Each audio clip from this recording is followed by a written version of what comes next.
describe where America is headed in the next year, more than two-thirds use negative words and phrases: downhill, wrong track, disaster, hard times, and uncertain. It's both sides of the aisle, folks. This isn't just one-sided. Full 71% of Americans say the nation is on the wrong track. We are in the longest sustained period of a wrong track number that high in the history of our poll. It's nearly been 2.5 years of this sustained pessimism. It's longer than the 2008 financial crisis. There are 1,850 boxes and 415 gigabytes of electronic records consisting of the so-called Biden records. The documents are said to fill up 2 tractor-trailer trucks. Who sent the money to the university to archive and maintain these records? But I don't know what's in the documents. Today is Monday, January 30th, 2023. Obama continues to remain silent on Joe Biden's document scandal, and we know why.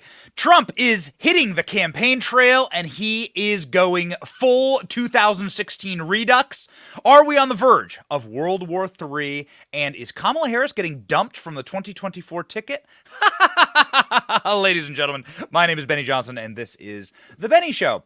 This is a show that we've been wanting to do for quite some time, ladies and gentlemen. This is a show that we've been wanting to really talk through the real details of what's actually happening behind the scenes and how this type of an operation to not just affect the outcome of an election, not just be able to rig the game against the American people, but to, at its very core, determine who's able to even take the field in our republic, is at foot. This is truly the most dangerous game, ladies and gentlemen. And they are people hunting, as you may recall, the most dangerous game where you hunt individuals. And it is turning out to be, ladies and gentlemen, that they are hunting the specific candidates that they want to have able to run for president and unable to run for president. It's an incredible game.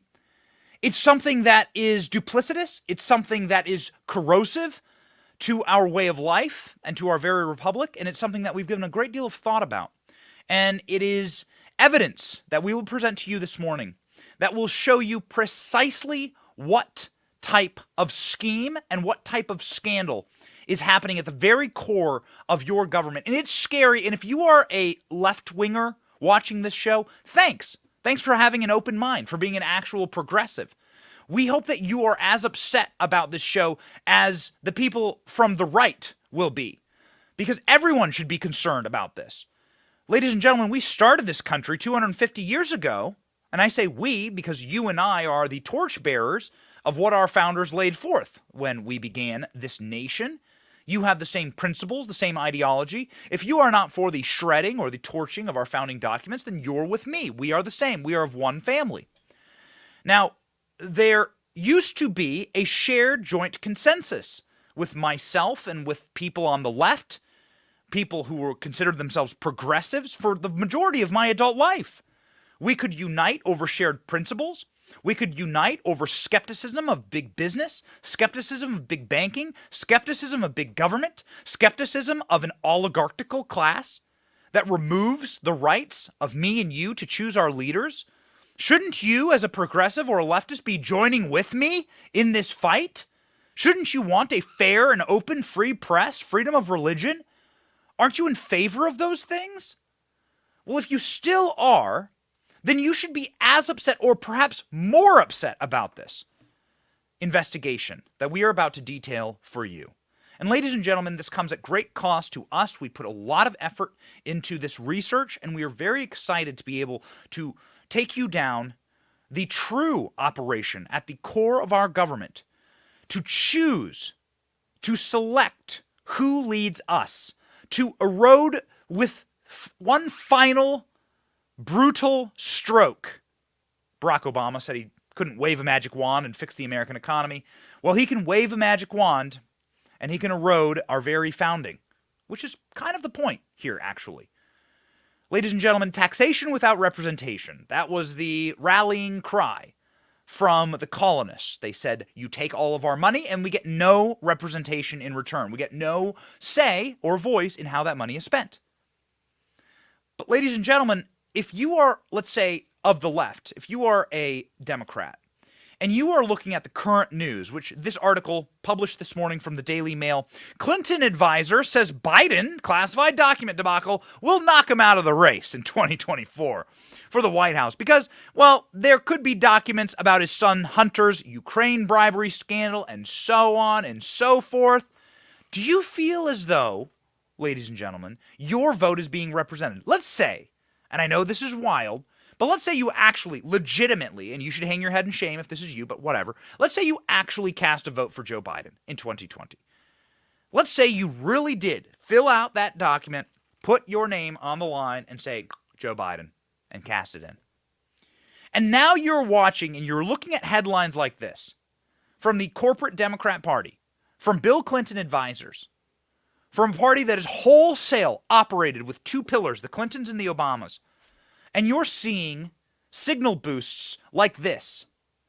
The Clinton world turning on Biden.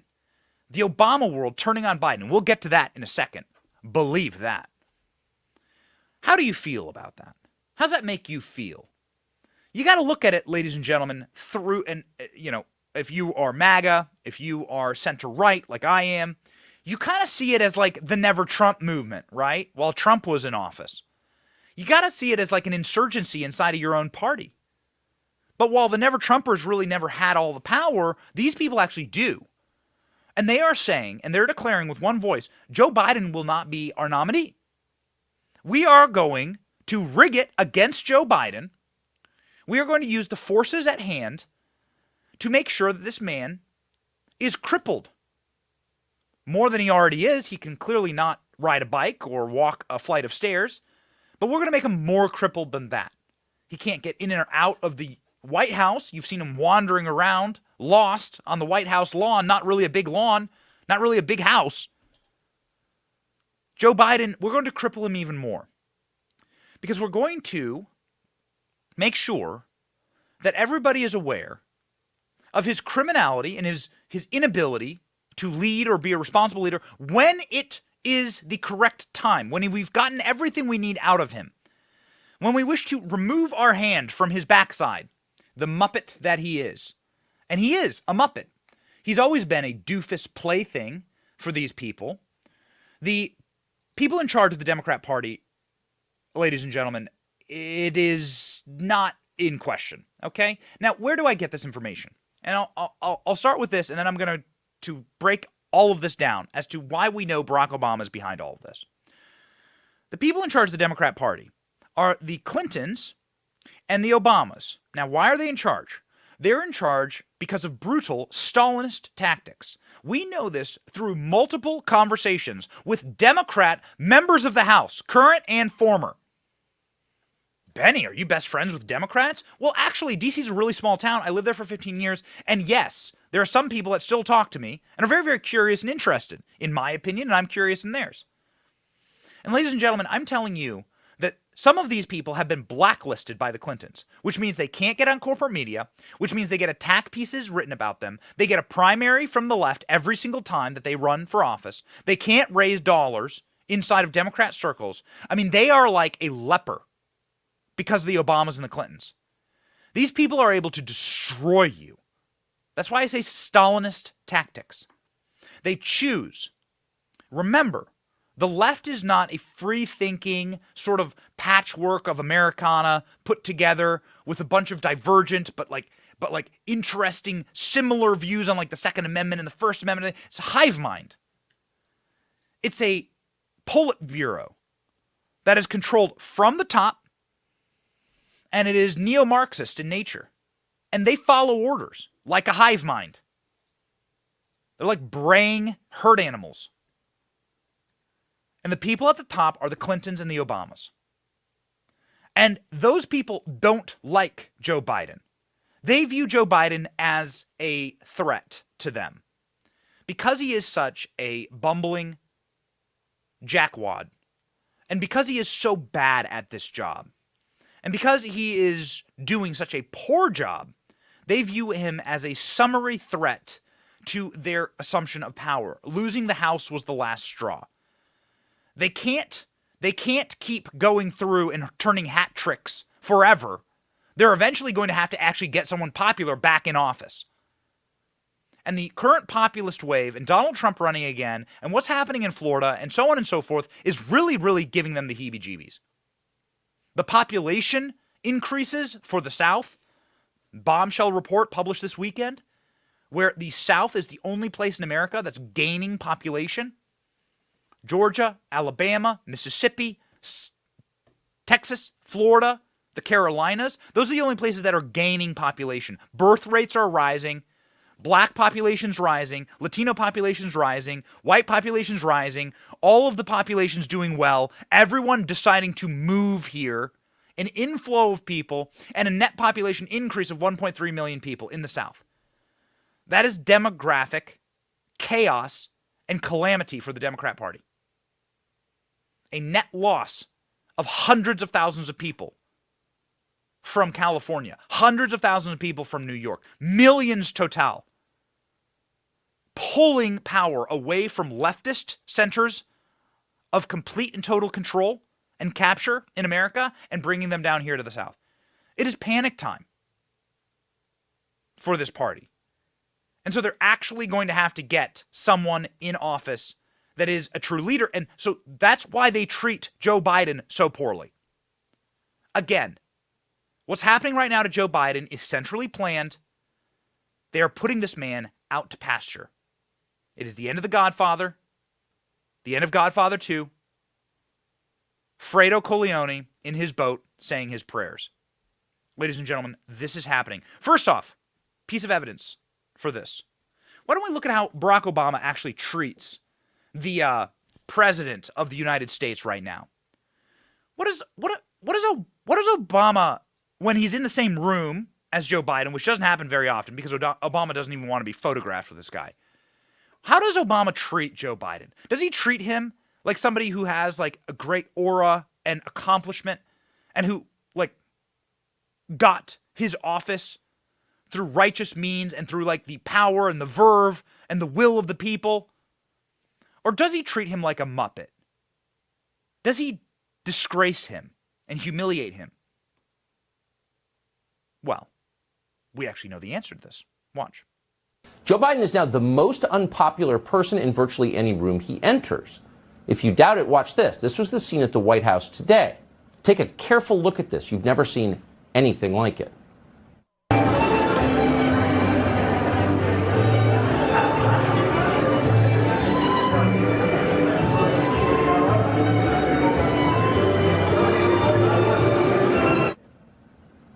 That's the President of the United States in his own house, shunned. Nobody would talk to him.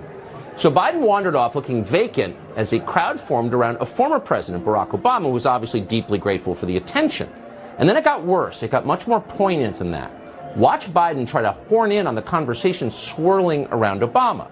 Everyone involved in that conversation, including Kamala Harris, who supposedly works for Biden, ignored Biden completely. Biden desperately tried to get Obama's attention. He puts his hand on Obama's shoulder. He even calls him Barack, like they're friends. But Obama blows him off. He acts like Biden's not even there. Ask yourself if you have ever in your life seen anything sadder than this.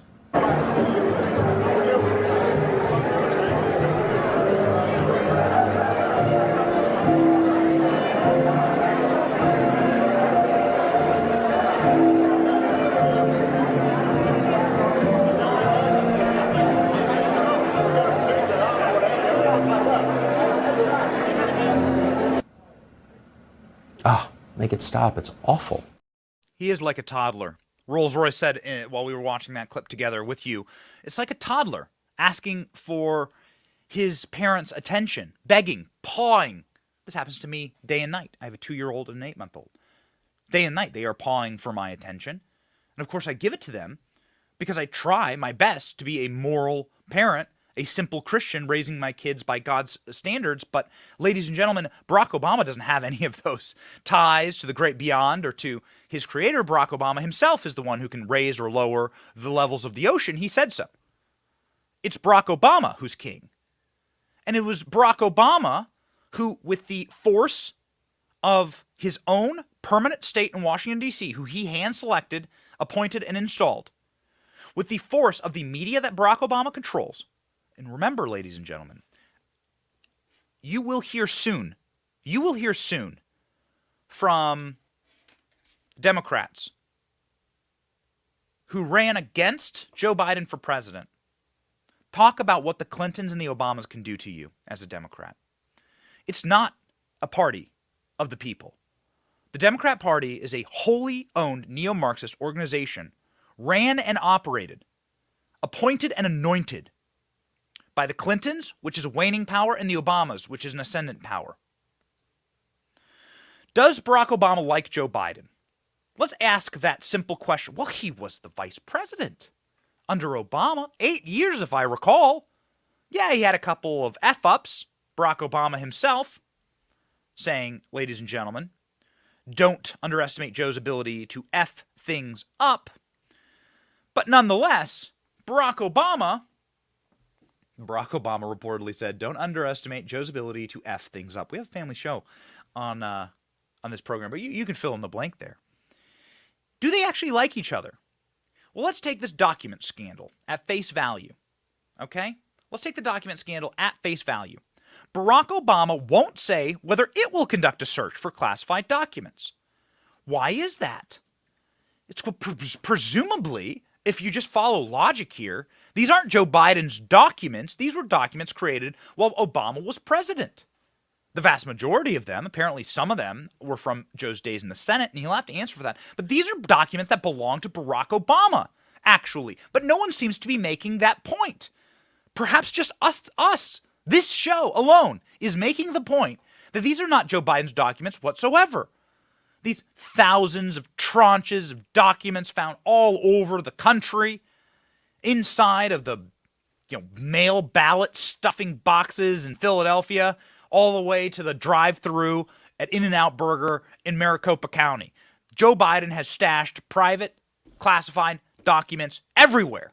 And they keep finding them. They found more this weekend on Hunter Biden's laptop. We'll get to that. But ladies and gentlemen, why and who is responsible ultimately for these documents? Well, the answer to that is found directly in the Constitution as to who is the commander-in-chief. Classification stems from national sovereignty and the ability to control and secure information as the commander-in-chief, and therefore the chief executive, within whom lies the responsibility of being the commander-in-chief. It lies solely within that executive. The executive office of the president is a monstrously powerful position, and it's gaining only ever more in power. It shouldn't be that way, but it is. And so the summary and plenary power of classification or declassification resides with the president. That's been decided over law, in law. Ladies and gentlemen, Bill Clinton's sock drawer, legal precedent. It's true. Judicial Watch and our dear friends over there, Tom Fitton, sued Bill Clinton for the classified documents he kept in his sock drawer, and he was told to go hit the bricks by a federal judge who said, you have no right. Bill Clinton has every right to keep classified copies of documents. He was the president, like it or not. And Judicial Watch, who doesn't back down from a fight, said, yo, we have been defeated here. And so, ladies and gentlemen, you need to take a step back and ask a quick question here. Why isn't Joe Biden being helped by his dear friend Barack Obama, who could, with the stroke of a tweet, absolve Joe Biden from any type of criminality here? Barack Obama could say, these are my documents, they belong to my administration, and I, Barack Obama, as the chief executive, gave Joe Biden the ability to take them home. I declassified them. I handed them to Joe. Ukraine, UK, Iran, whatever. Me. It's on me. Have you heard that from Barack Obama? And more importantly, ask yourself this. Why? Because Barack Obama sounded off on MLK Day. Barack Obama sounded off on the 50-year anniversary of the now defunct child sacrifice law called Roe v. Wade. So why haven't you heard Barack Obama say a word about the document that is embroiling, imperiling, and destroying any chance of Joe Biden ever being able to run for office again? And perhaps even more so, now that there's a special counsel involved, potentially leading to Joe Biden's personal demise as well. Joe Biden has dropped 20 points in approval ratings over this catastrophe of the classified document scandal. He's lost his chief of staff in the White House. He's had the entire Democrat apparatus turn on him. Ask yourself this question. Did Joe Biden ever have any appreciation or liking from Barack Obama? Did they ever even like each other? We put up the article that Obama openly insults Joe. Don't underestimate Joe's ability to F things up. Barack Obama has openly insulted Joe in person. Watch. I know some folks in our lives who we don't wish them ill will. They say crazy stuff. We're all like, well, you know, Uncle Joe, you know what happened to him. You know, it's okay. They're part of the family. But you don't give them serious responsibilities. That was this election cycle. That was in 2022. That wasn't him laughing on stage with Joe Biden. That was Barack Obama personally talking about how Uncle Joe has dementia. Straight up saying, using the words Uncle Joe, which is the moniker for Joe Biden. Joe Biden himself has made up monikers for Barack Obama. Before they were the dream team ticket together, Joe Biden was hearkening back to his old racist past, saying that Obama was clean and articulate, remember? I mean, you got the first sort of mainstream African American who was articulate and bright and clean and a nice looking guy. I mean, that's a storybook, man. That's a storybook, man. He's clean. Barack Obama's clean. What do you mean, Joe? You take a shower? What does that mean, Joe? Joe Biden doesn't know. The only showers taken in the Biden household? Well, consult Ashley Biden's diary about that if you want details. Ladies and gentlemen, these people don't like each other. And they've only ever done the craven act of playing pretend as though they actually do like each other. You see Kamala Harris and Joe Biden do this all the time. Political expediency. Deeply craven, deeply inauthentic. And it's Joe Biden and Barack Obama who have never actually liked each other. But Joe Biden is such a dolt. Joe Biden is such a dumb. I think it's an insult to Labradors to call him a Labrador. But he just like is like tongue out, like wanting to be loved. And Barack Obama is now done patting his head. Barack Obama is now going to abuse him. Now, how will Barack Obama abuse him? Ladies and gentlemen, there's a very special system in our federal government called the permanent state. That permanent state is made up of tens of thousands of individuals who cannot be fired, who make up the black box of our intel agencies, of our federal government itself, at the very core of our government. And these people believe that they themselves are actually in charge. Think of it as a government above our actual government. We elect our government and we're playing down here, they're playing up here. And they actually don't like you. They don't approve of your wanting to upset the apple cart. Things are working too well for them. And so they get very angry when someone like Donald Trump comes in saying he's going to eliminate the deep state of which they are a part of. They have the brand. Like the Yellowstone Ranch. They all get the brand, okay? And they sit there and they take it. And when somebody comes to threaten that operation, and that deep state itself has been staffed wholesale by the progressive Barack Obama, who took his opportunity as president not to do what progressives would want him to do, right? To expose the evils of the federal government and its fascistic practices with big business, to stop the back and forth between the banking sector and the Treasury, or the FDA and Pfizer, to stop the back and forth between his administration and corporate media. No, Barack Obama put that on overdrive. There's never been a greater fusion of the federal government and federal bureaucracy with private corporations, therefore creating the dictionary definition of a fascistic entity. And when Donald Trump was elected, in part because we as the American people had a suspicion that that entire super shadow government that's actually in charge of things, that government wasn't acting on our behalf, well, the agents of that government went out to tell Donald Trump on the eve of his inauguration exactly what they were going to do to him. Watch. Actually, this intelligence briefing for the president-elect was always planned for Friday. It hasn't been delayed. But he's taking these shots, this antagonism, this taunting to the intelligence community. You take on the intelligence community, they have 6 ways from Sunday at getting back at you. So even for a practical, supposedly hard-nosed businessman, he's being really dumb to do this. You're being really dumb to do this. You know what? Let me tell you something, Chuck Schumer. Thanks. Because that was actually some pretty great advice. I'm not saying that Donald Trump shouldn't have gone out against the super state or the permanent state in Washington. We rail against them every single day, and we are major advocates of people who wish to deconstruct this state, this permanent bureaucracy that actually runs our nation. Representation, no taxation, and no representation inside of that group. These people never stand for office. These people are not elected. But ladies and gentlemen, Chuck Schumer was right, actually, to warn Donald Trump. Donald Trump should have watched that clip and should have taken deep, abiding concern for what these people were about to do to him. And more importantly, Donald Trump should have not just won the 2016 election by a couple dozen electoral votes. Donald Trump should have won in a landslide because Hillary Clinton should have never been running for office.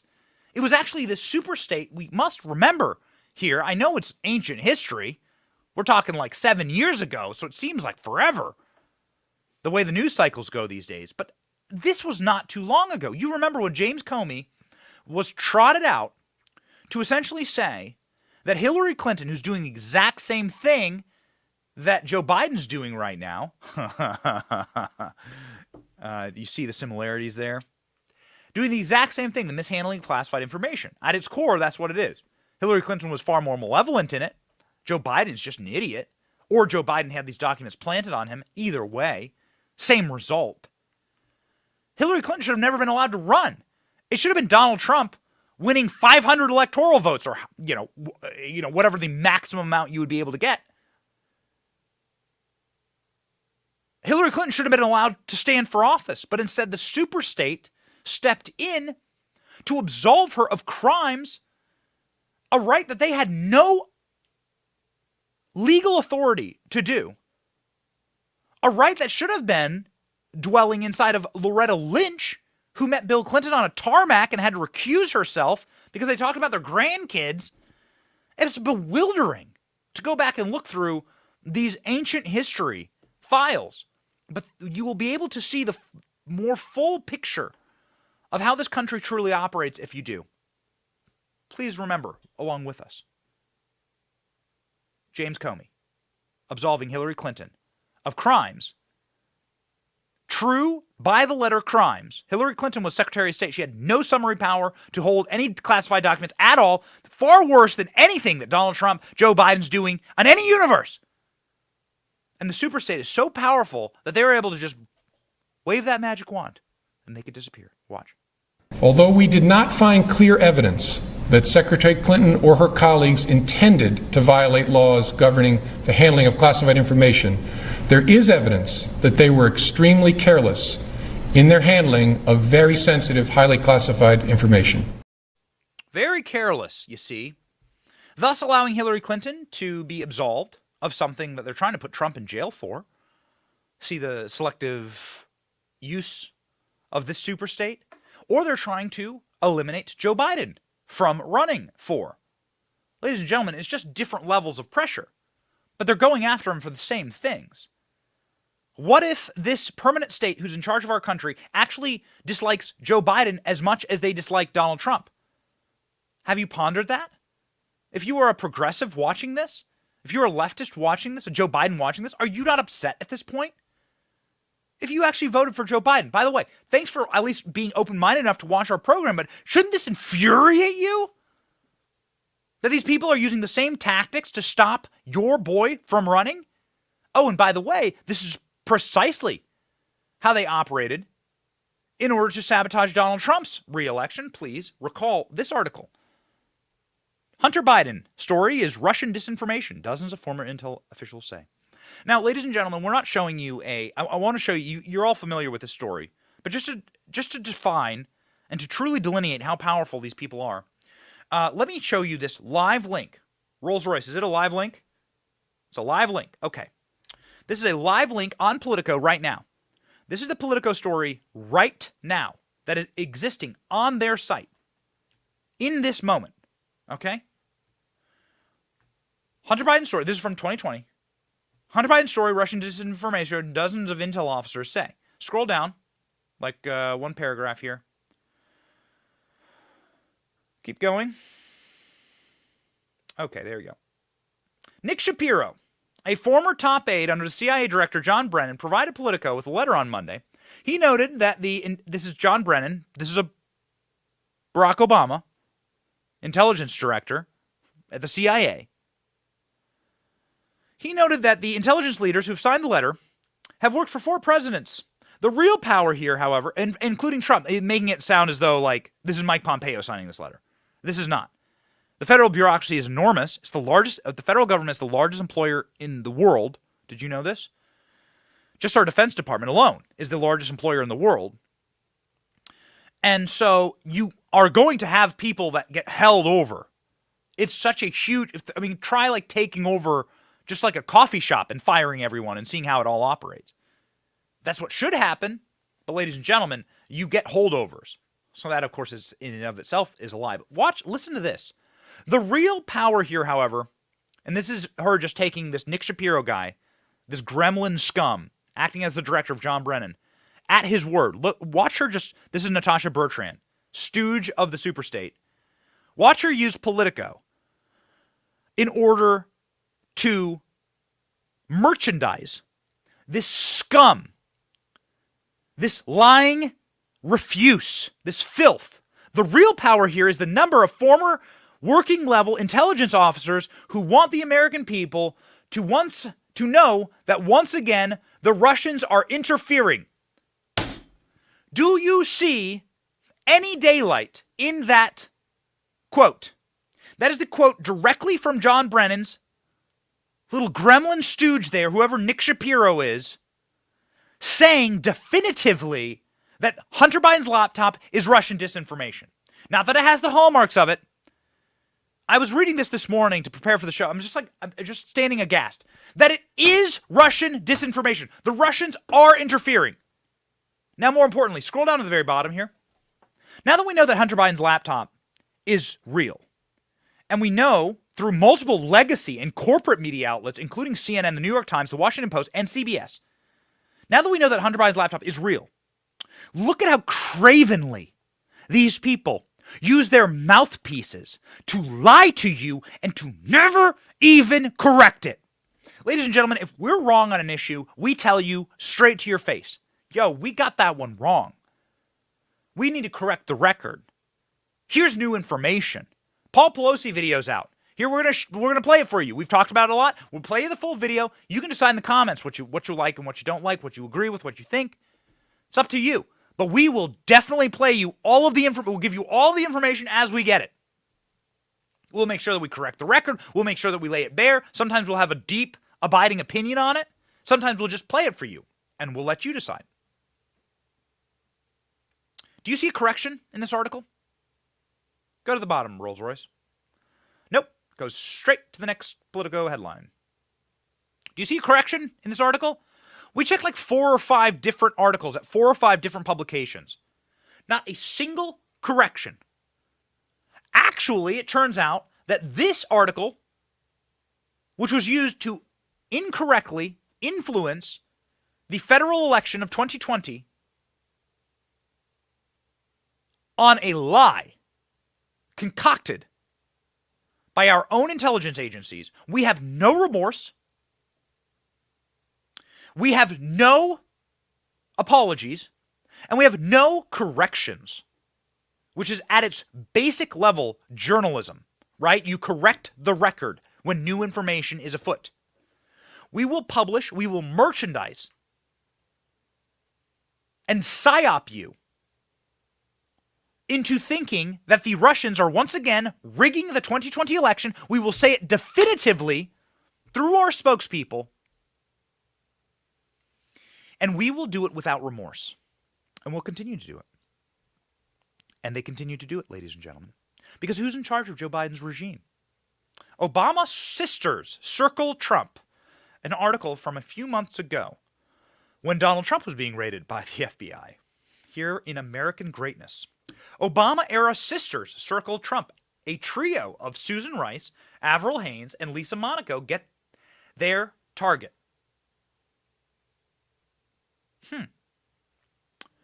Ladies and gentlemen, Barack Obama completely and totally, end-to-end, has staffed Joe Biden. It is Obama holdovers. It is Obama's third term as president. These lower-level cretins, you probably know the name Susan Rice. Maybe you don't know Avril Haines or Lisa Monaco. But ladies and gentlemen, these are known as the Obama sisters. Rice's self-aggrandizing, reading from the articles, flex notwithstanding, no one tried to play the little women off each other, or to the contrary. Haines, Monaco, Obama's Deputy National Security Advisor and Homeland Security Secretary, respectively, Rice played the American people by helping engineer one of the biggest frauds in U.S. political history, the Trump-Russia election hoax. They are all election hoaxers. All of them. Their sisterhood presumably strengthened during the secret huddles in the months leading up to the 2016 presidential election, working off alleged intelligence collected by the CIA Director John Brennan. Are you seeing the connections? Haines and her former boss indicated that the Kremlin planned to sabotage the American election. Rice and Monaco and Haines convened meetings in the Situation Room to weigh the mounting evidence of Russian interference. Let me translate that for you. Russian interference equals anything we can do to keep Donald Trump from office. Monaco accompanied them, FBI Director James Comey, to Capitol Hill in September 2016 to warn congressional leaders of both parties that Russia was up to no good. Monaco's handiwork quickly morphed into a phony collusion narrative 2 years later. The prosecutorial dragnet for Trump and his closest associate. Donald Trump lost his best people because of the Russia collusion hoax that these sisters concocted. After going their separate ways for 4 years, the sisters are enjoying a family reunion of sorts. All three hold powerful positions in the Biden regime. Oh, really? The people who were the architects of the Russia collusion hoax that was the Achilles heel for Trump. I hate to say it. I'm a huge fan of President Trump. But ladies and gentlemen, this narrative was allowed to and was set on wildfire by members adjunct in that administration. Should have never fired Michael Flynn. This is like the basis for so many catastrophes. This is why I argue that Donald Trump didn't actually have a first term. This scandal alone that we all know was a collusion narrative concocted. It was a hoax. We're all aware of that. How much damage did it do to Donald Trump? Did he actually have a first term as president? We'd like to hear the academic arguments for that. It was all fake, concocted by these women who now are Rice is Biden's domestic policy advisor, back to the article. Haines is Biden's director of national intelligence. And Monaco is Biden's deputy attorney general. The Obama-era rehearsed triplets are inflicting woe on Trump once again and his associates, and the worst is yet to come. Monaco is overseeing the day-to-day details relating to the sweeping criminal investigation into the 4-hour disturbance at the Capitol on January 6th. Oh, interesting. They're also using the power and force of the Justice Department to raid Donald Trump's Mar-a-Lago. They did this on August 8th of last year. And they are also looking to investigate and to prosecute members of Donald Trump's inner circle. Ladies and gentlemen, Barack Obama still runs the federal government. Barack Obama very famously, I'm not sure if we have the clip or not, Barack Obama very famously said to Stephen Colbert, my dream would be to be president with all the power and all the people and all the prestige and to never have to show up for the job. That's a quote. My dream is to become president and to never have to show up, to just staff the federal government with my people and they do my biddings and I put in a puppet. I put in a Muppet with my hand up his backside and I don't ever have to stand in front of the press or go to the meetings. I get to just run everything.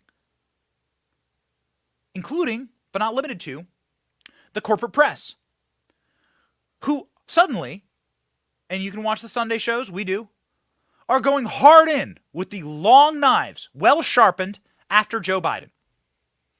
It's almost as though they had all of this information on the Biden corruption.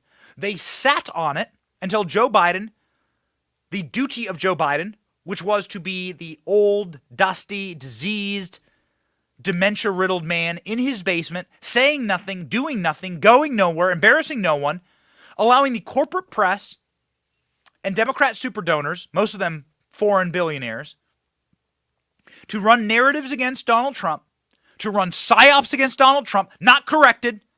We showed you the Natasha Bertrand piece in Politico. And then,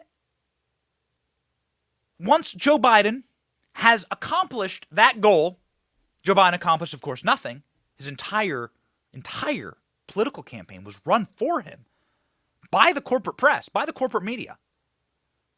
Go rewatch the debates with Chris Wallace. Go rewatch the debates. Man, we should show you the Antifa clip, man. It'll make your blood boil. We had to rewatch that for a piece. We had to rewatch that for a piece recently. But ladies and gentlemen, CNN knew the corruptions of the Bidens. All of this information was public. But suddenly, last week, we flip on CNN, and sure as shooting, it's like InfoWars on CNN. I mean, you're like, wait a second, who's this monologue from? Alex Jones? Just watch this teeny clip of information and reporting so hot about the Bidens that, like, I'm not sure that you would be able to slip it through like the Fox News lawyers to be broadcast on Tucker. Suddenly, CNN, of all places, is like, why don't you go and take that sledgehammer and smash it against the Biden regime? Unleashed. By who? That's an important question. Watch.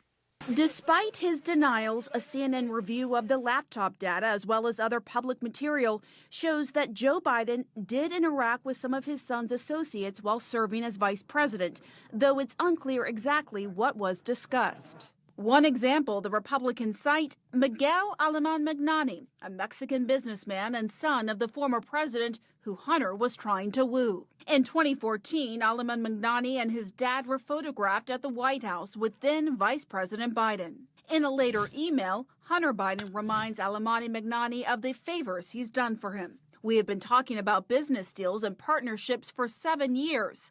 I have brought every single person you have ever asked me to bring to the effing White House and the Vice President's house and the inauguration. Hunter Biden bluntly acknowledged the power of the Biden name in a memoir, writing that the Ukrainian energy company Burisma, which put him on its board, considered my last name gold. I don't think that there's a lot of things that would have happened in my life that if my last name wasn't Biden. That clip goes on for 7 straight minutes of a flamethrower to the face of the Biden regime using Hunter Biden's emails from the laptop. 2 years ago, this was the article in Politico. Again, Politico, hold your head in shame. Actually liquidate. Fire all your reporters and liquidate. Apologize to the American people for merchandising this sewage. Hunter Biden's story is Russian disinformation. Literally uncritically declaring as a mouthpiece for the superstate, for the permanent state, a lie. A lie that affected the outcome of the election, and we've shown you the polling time and time again, that if the American people had truly known about the delinquency of the Bidens and their criminality, that they would not vote for them. And then ask yourself this, why did they hide it? Obvious. And why is it coming out now? Contrast that. That CNN piece, which is also corporate controlled media, and this Politico article. What changed exactly? What happened in 2 years? Did your balls fall off, as the Joker would say? Huh? Ladies and gentlemen, we asked one of the smartest people we know this question on camera, live. We said, why is Barack Obama suddenly deciding to let his dear friend and the Democrat occupant of the Oval Office burn. Mike Davis, who is a D.C. veteran, Donald Trump got a conservative Supreme Court because of Mike Davis. Very few people know Washington, D.C. better. Had this to say about how quickly Barack Obama could extinguish this raging inferno that is destroying Joe Biden right now. Watch. It's not Biden's documents. It's Obama's documents. All documents pursuant the Obama administration are Obama's. And so this is a clear mishandling of Obama's documents, actually, whether it be for malevolence and making Joe Biden and the criminal enterprise of the Biden family money, fine. But is this perhaps why you don't see Barack Obama say a single word in defense of Joe Biden here?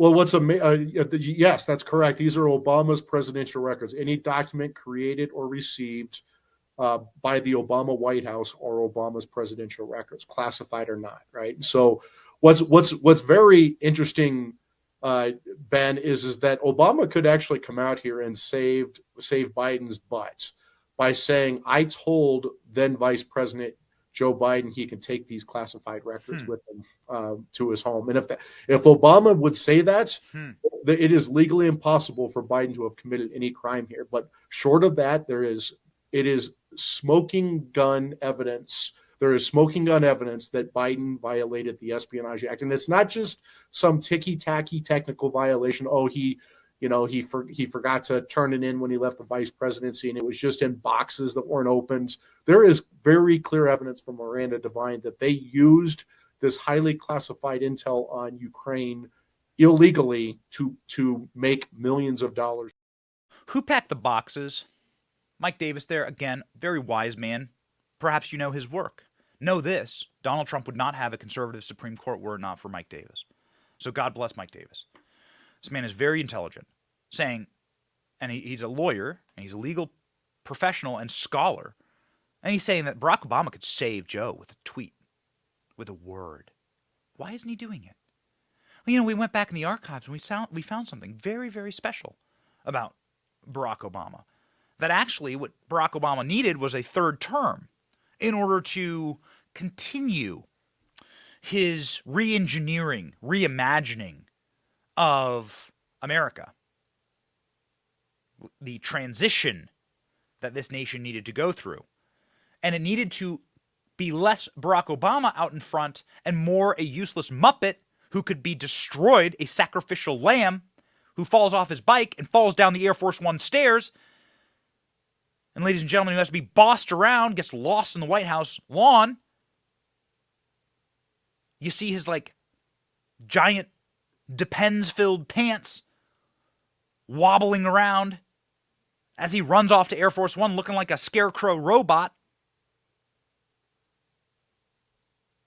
It's not a conspiracy theory if you have Barack Obama on tape saying it. And we do. Watch. What lines did you deliver, Barack? Did you do the true international under pressure line? Did you tell Joe Biden to say Badakathcare? You're not very good at that. By the way, Joe Biden, Barack Obama, Barack Obama is the most overrated orator in American history. But nonetheless, is he getting his wish here? If someone as powerful as Barack Obama, who controls the corporate press, who has multi-millions of followers on social media, controls so much financially, controls so much of the administration of Joe Biden, down to the law enforcement officials of the Biden administration, the law enforcement officials. Remember, Merrick Garland is a Barack Obama appointee to the Supreme Court.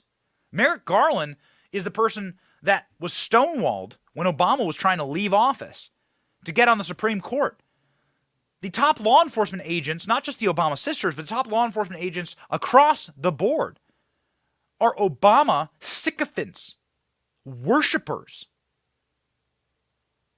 So who's actually in charge here? And more importantly, why don't the people who are advocates for left-wing policies see this and are become disgusted by it and repulsed by it. The RNC voted for a new chairwoman, voted for the same old chairwoman on Friday. The vast majority of conservatives were disgusted by that. I don't know anyone who celebrated it. Maybe some consultant scumbags, maybe some old country club Republicans, the old George H.W. Bush Republicans. But everyone was repulsed by the fact, everyone I know, everyone in our comment section, let me know in the comment section. What do you think? You like Romney McDaniel?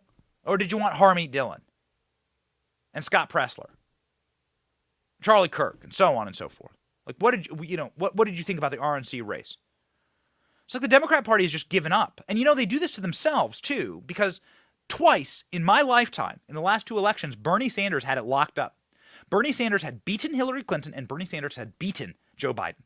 Bernie Sanders was the walk-off winner in Iowa and New Hampshire. Bernie Sanders was winning in 2020, and Bernie Sanders was going to be the Democrat nominee. Until the Democrat Party decided, nope, no you won't. No more. Destruction. Destroy him. And that's what's happening right now. That's our contention.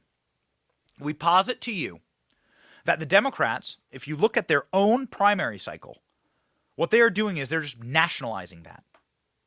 So the super state is really not Democrat or Republican. They're just addicted to their own power, and whichever party happens to give them power in this season, they will be advocates of that party. They also know that if there was permanent control by one party, you would give away the illusion that we live in some type of representative government. And so, ladies and gentlemen, again, this is why we have the clip, too. I don't know if ALX can find it. Why, Joe Biden salutes Barack Obama, says that Barack Obama is the president. Barack Obama on stage at the White House, it was so repulsive. You feel bad for the guy, just like you feel bad for the old man sitting there incontinent in the nursing home, whispering to himself in a wheelchair, watching the birds, talking about Superman and the Titanic and FDR. I mean, you just feel bad for those people. At the White House, Barack Obama straight up insulted Joe Biden to his face on stage with the microphone and cameras of the world trained on him. It's like you would beat a dog, to let him know who your master is. It was a repulsive thing to watch. I don't know if we have the clip, but it was Joe Biden saluting Obama and saying that he's the rightful president as Joe Biden brags about his third term. So, ladies and gentlemen, the final conclusion here is this. It's not good enough. It's too scary for this power structure to let Donald Trump become the nominee or let a Bernie Sanders become the nominee. They have to prevent these things from happening, because if you let Trump become the nominee, he may just win a la 2016. All of the hackery and all of the things they did for Hillary Clinton, all of that happy horse crap, kumbaya singing that they did for Hillary, none of it, even absolving Hillary Clinton of crimes which they had no statutory authority to absolve her from, because federal code is ironclad. People go to jail for this stuff for far less. Ladies and gentlemen, they did everything they could, and they still got President Trump. They can't allow that kind of thing to happen again. So how do you prevent it? Well, of course, you make sure that you eliminate the chances of these people ever becoming the nominee. You rig the primary process. And that's what they did against Bernie Sanders. That's plainly obvious what they did against Bernie Sanders. Joe Biden came in 8th and 5th, respectively, in New Hampshire and Iowa in 2020. That means you're done, okay? That means that there's no miracle, there's no political comeback, you're finished. But then somehow he goes on to win everything else. Deeply curious. It's almost as though, ladies and gentlemen, it's almost as though you sit there and you watch the system and you're thinking, man, it's all fake. Literally none of this is real. None of this is real. And it is why we go after that superstructure and that permanent state so much on this show. And it's why we wanted to take the majority of the show and explain to you who's really in charge and how they operate. And of course, in just an absolute in just an absolute act of producer, like just showing off as an executive producer. ALX is able to get me a couple of important clips here. Joe Biden saying he forgets that he's president sometimes because he's really not. Watch. Oh, do we have any of them? I'm loading them now. Oh, bad news. Okay, well, Rolls-Royce, knock for you. All right, ladies and gentlemen. We have the clips, but they're not loaded up yet. Do we wait or do we move on to the next thing? I think we wait. Rolls-Royce, where are they? All right. Well, unfortunate. I guess we're going to move on then. Ladies and gentlemen, that is what this scandal is all about. It is about controlling the process. And more importantly, this scandal is about controlling the primary process as to who can run for president. Because if you can control who can run for president, well, then you can control who becomes president. That becomes very, very important. And that becomes an act, ladies and gentlemen, of the final resolve of an oligarchy that actually controls this place. Okay? So, when James Comer starts sounding the alarm that Biden is mishandling classified documents and that nothing he's done is normal, you should start sitting back and going, I think I know what's actually afoot here. James Comer, bulldog inside of the Republican Congress, is the one investigating the Bidens. He says that the notebooks of the Bidens, their private correspondence, include classified information, thus pointing to a much larger scandal. Watch. There's a lot of people who are saying there was maybe some handwritten scratch notes in these notebooks that were found in Biden's house in Delaware. But then there was that NBC, I believe it was an NBC report saying that, he's not moving these notebooks around. Don't you think that's even more concerning? Because yet again, it's just proving the point that who knows who had access to these documents? Yeah, who knows? I think it's a bigger concern that Joe Biden didn't know he had the documents, and he has no idea how the documents got from point A to point B to point C. That's what should concern every American.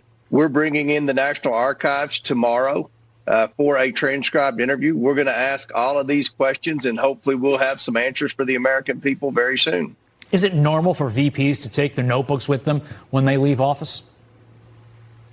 No, nothing that Joe Biden's done with respect to mishandling these classified documents is normal.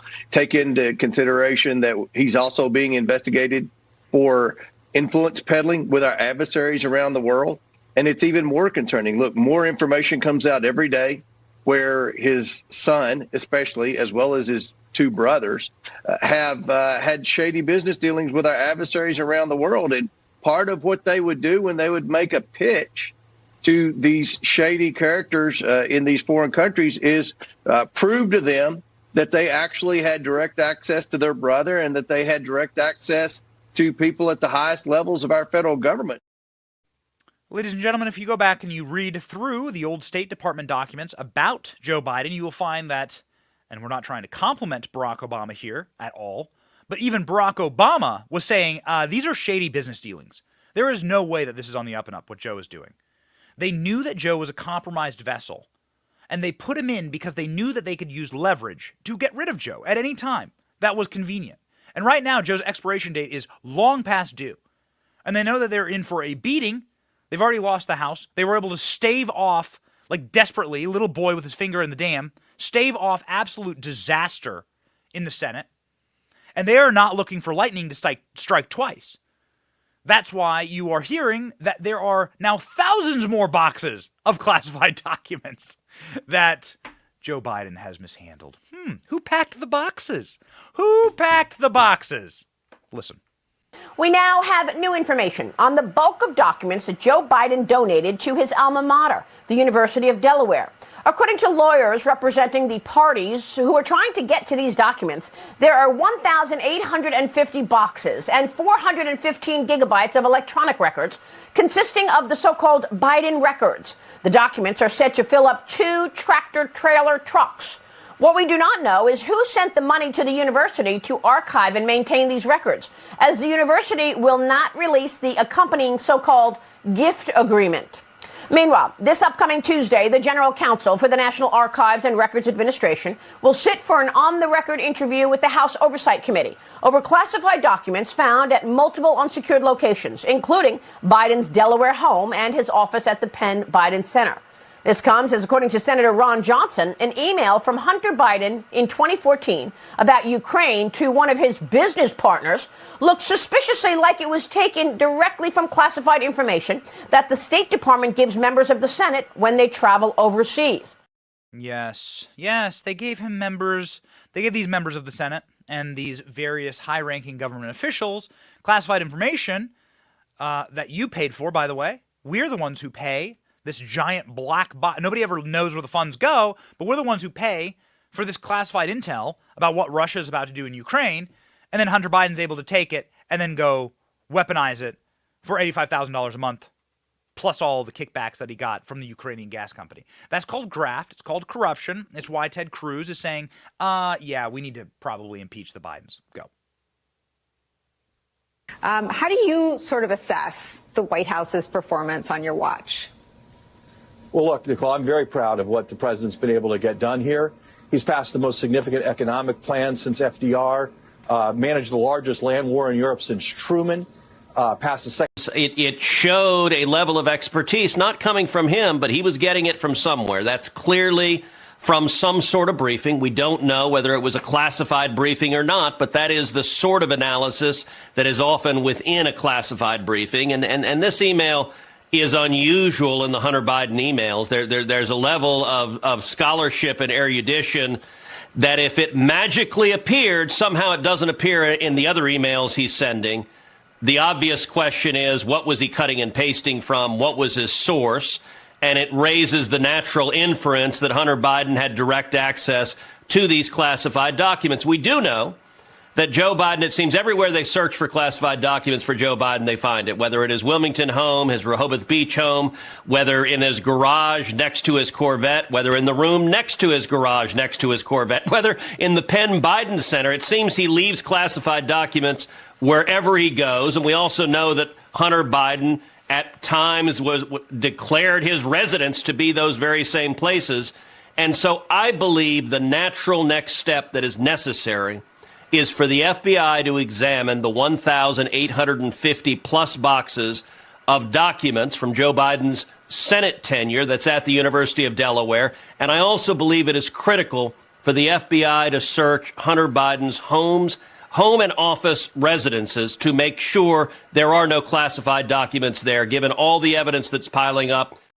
So what evidence is piling up, ladies and gentlemen? You'll be able to see the evidence very clearly here, actually, in a bipartisan group of senators who are demanding access to Joe Biden's documents. Now, this is a little strange here.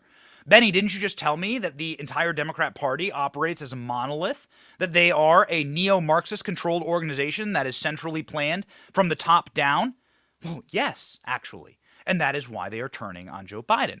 What you'll see here in the next clips is Democrat Senator Mark Warner, very powerful senator, saying that we need Joe Biden's classified documents to ensure that he didn't sell them to the highest bidder, America's enemies. This is shocking stuff. I mean, this is literally the kind of stuff that would break the media cycle in half. Here we have a Democrat senator, very powerful one, saying, yeah, Joe Biden, he's done for. Watch. Do you have any timeline in terms of when you will get visibility into the documents of classified material that both President Biden and President Trump had in their residences? Margaret, unfortunately, no. And this committee has had a long bipartisan history of doing its job. And our job here is intelligence oversight. The Justice Department has had the Trump documents about 6 months, the Biden documents about 3 months. Our job's not to figure out if somebody mishandled those, but our job is to make sure there's not an intelligence compromise. And while the Director of National Intelligence had been willing to brief us earlier, now that you've got the special counsel, the notion that we're going to be left in limbo and we can't do our job, that just cannot stand. So we need the classified documents that Joe Biden was using to sell out America so that we can review them so that we can cross-reference them with Hunter Biden's laptop, ensure that, and then the Senate will have a considerable amount of new information in order to impeach Joe Biden on. And trust me, that's where the House is heading right now. Marco Rubio, for his part, is joining there, thus making it a very bipartisan thing. Interesting. Why would Democrats be allowed to do this unless Joe Biden was being pushed out? Joining hands with Republicans to investigate Democrats? Oh, okay. That's not something you see very often from the Borg hive mind, and it's something that you see right now. Watch. But the intelligence community would say their hands are tied because this is an ongoing, active Justice Department investigation.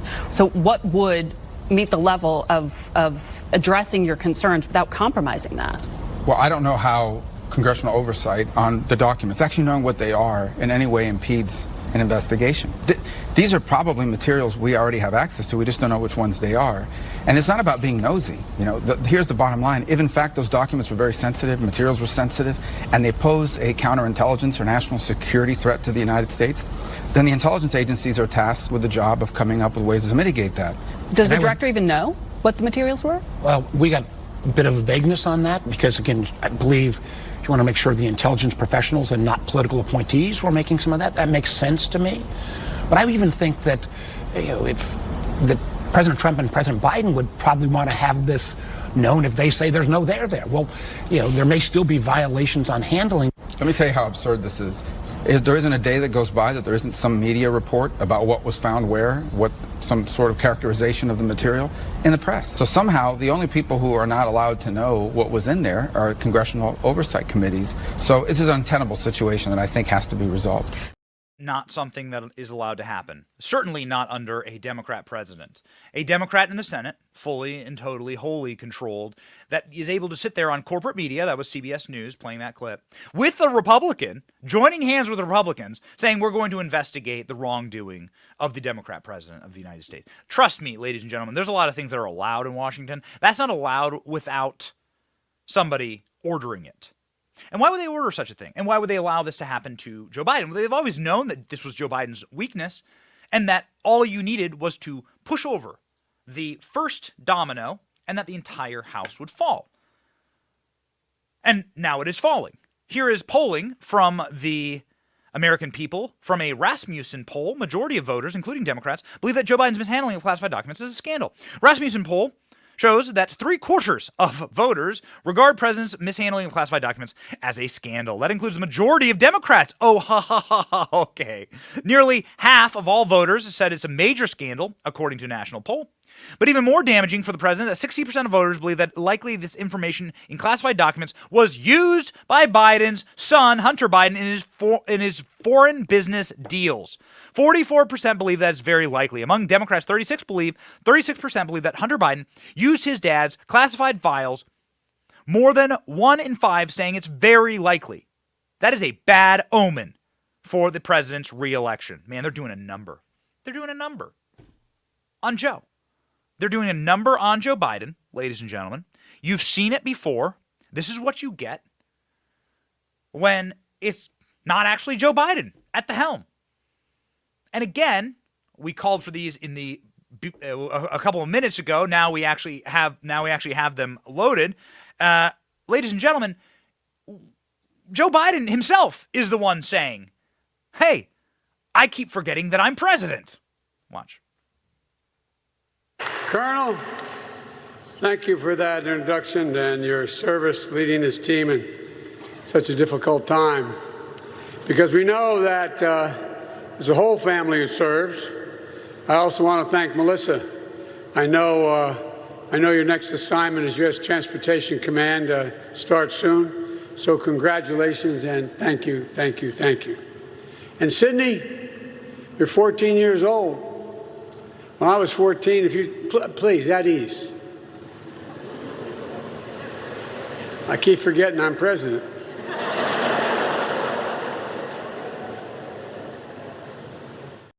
I keep forgetting I'm president, the commander-in-chief says to an all-military audience. At the White House, Joe Biden saying again, when Hail to the Chief plays, I wonder when he's coming. Who is the he that Joe Biden is talking about? Well, folks, thank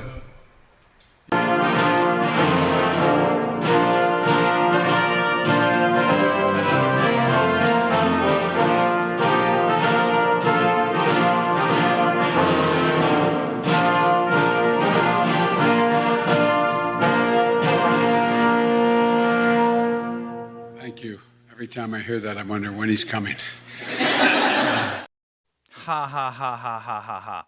And finally, ladies and gentlemen, when Barack Obama was literally in the room, you know, the guy who's giving the orders, essentially, to have this document scandal be a thing, for the corporate media to be unleashed and go after the Bidens, for the centrally organized Democrat Party under his control to now investigate Joe Biden, and the Attorney General that is under Barack Obama's control, along with all of his deputies, all of his little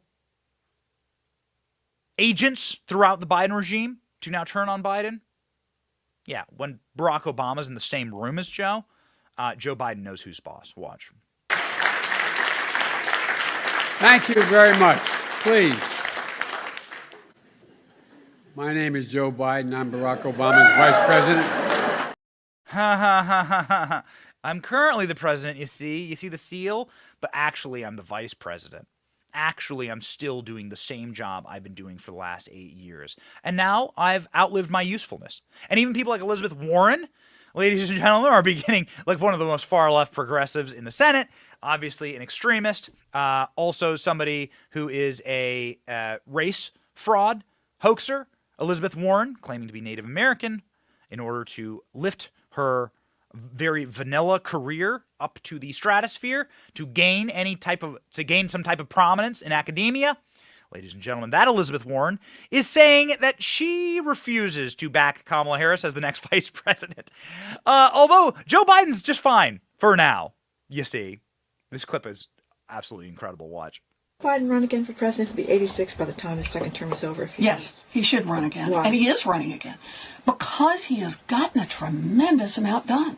It's been 2 years. He's had the skinniest possible majority in the United States Senate and only a very small majority in the House. And yet look at what we've done. If he's that old in his second term, that vice presidency becomes even more important. Mm-hmm. Should Kamala Harris be his choice the second time around? You know, I really want to defer to what makes Biden comfortable on his team. I've known Kamala for a long time. I like Kamala. I knew her back when she was an attorney general and I was still teaching, and we worked on the housing crisis together. So we go way back. We go way back. I just want her career to be over. So it's, ladies and gentlemen, on fire right now. The dumpster fire is on fire, and it's slowly but surely winding its way out to the ocean. Ladies and gentlemen, speaking of being right by the ocean, Joe Biden, in the state that changed miraculously Joe Biden's fortunes in 2020, South Carolina. That was where Donald Trump was this weekend, officially starting off his campaigning swing for his 2024 presidential nomination. Ladies and gentlemen, here we go. Trump calls for peace negotiations to end Ukraine war, deportation of people streaming across U.S. border. Donald Trump was going flames on. Ladies and gentlemen, he was also spotted with a 47 patch on his sleeve. Donald Trump declaring that he will be the 47th president of the United States.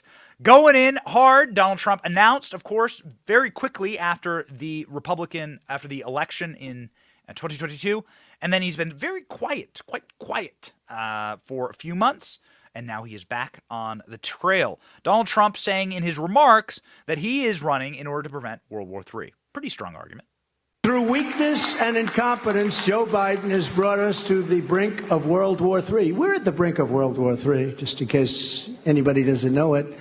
As president, I will bring back peace through strength. Peace through strength would have never happened. If I was president, there would not have been a war with Russia in Ukraine. Zero chance, and Lindsey would be happy with that. That's better than any alternative. Wouldn't have happened.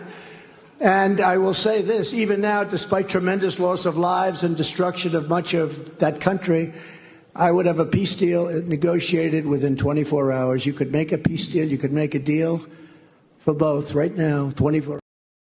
Ladies and gentlemen, I personally believe that the strongest argument in the current global environment that is very unsteadying is that Donald Trump did keep us out of war.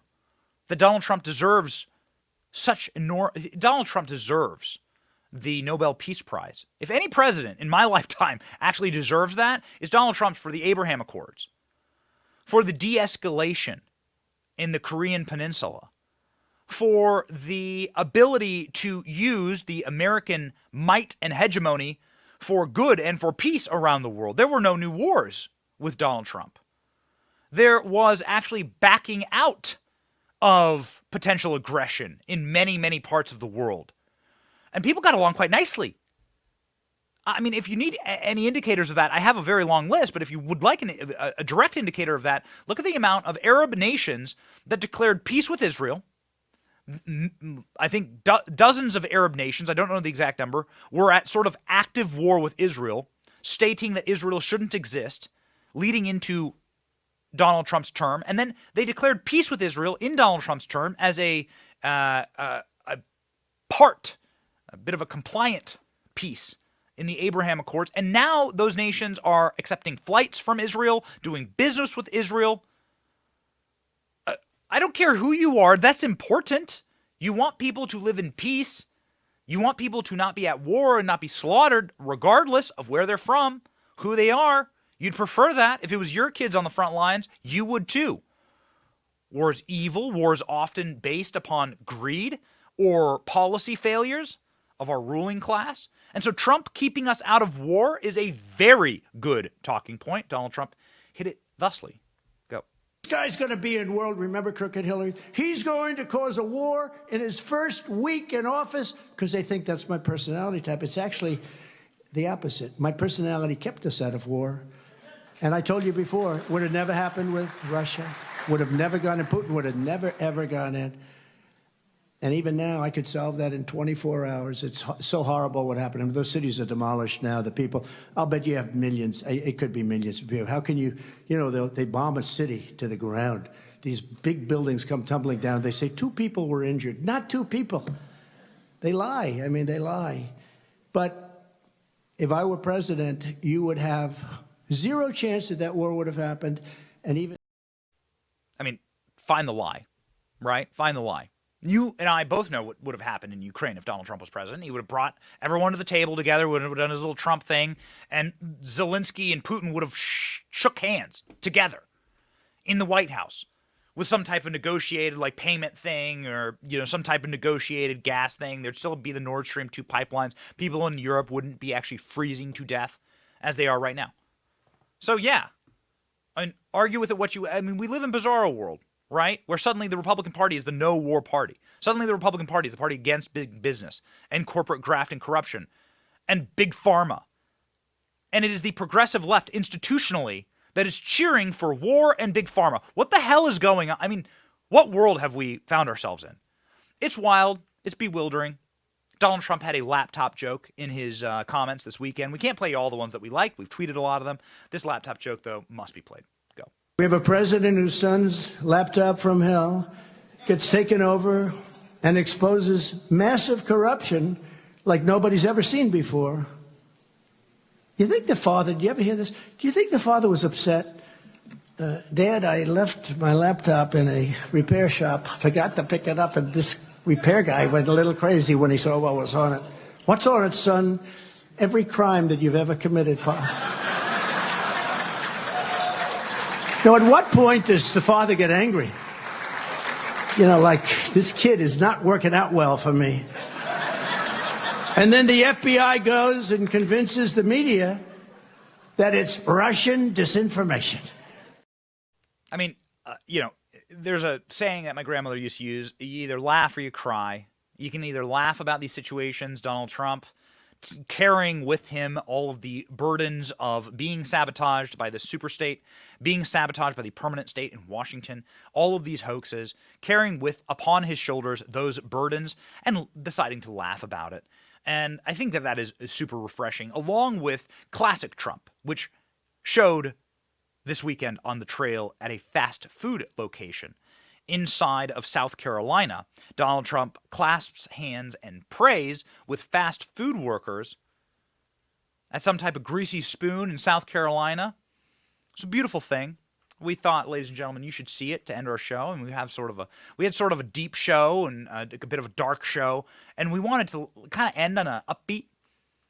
This was a really precious and also viral clip, and this was, I would call, the best Trump. You know, the best Trump is, he is a billionaire, and he is the most famous man in the world. Find me an individual from pop culture or politics that's more famous collectively than Donald Trump. I mean, you can't go down the streets of major American cities and ask what everyone thinks of Brad Pitt. Some people won't even know who he is. But everyone has an opinion on Donald Trump, good or bad. And so when Donald Trump walks into like the humble fast food workers of South Carolina and gathers with them and prays with them, it's powerful Trump. It's good Trump. And it always makes for very heartwarming content. Watch. Thank you very much. So you recommend his food, right? Yes, sir. You care about prayer? Yes, go ahead. Go ahead. Lord, I pray, Lord, in the name of Jesus, as you bring Donald Trump, I pray, God, that you just help him in this presidency. There's Donald Trump praying with a greasy spoon joint. I don't know. What is the exact? Zesto. Zesto in West Columbia, South Carolina. I have never been to a Zesto. It's an old school ice cream and burger joint. It's a Southern staple. Well, not around Tampa, and I am relatively new to living in the South. So if I need to go to a Zesto, let me know in the comment section. Ladies and gentlemen, I remember when I first learned of Zaxby's chicken. That was also a cultural, changing cultural moment for me. Ladies and gentlemen, Donald Trump greeted supporters. It was like he's getting the band back together again. 2016. We have, like a nostalgia look to this. Actually, when we see Trump praying, and we see Trump with the MAGA crowds again, it's good. Watch. Thank you. Oh my God. Oh my God.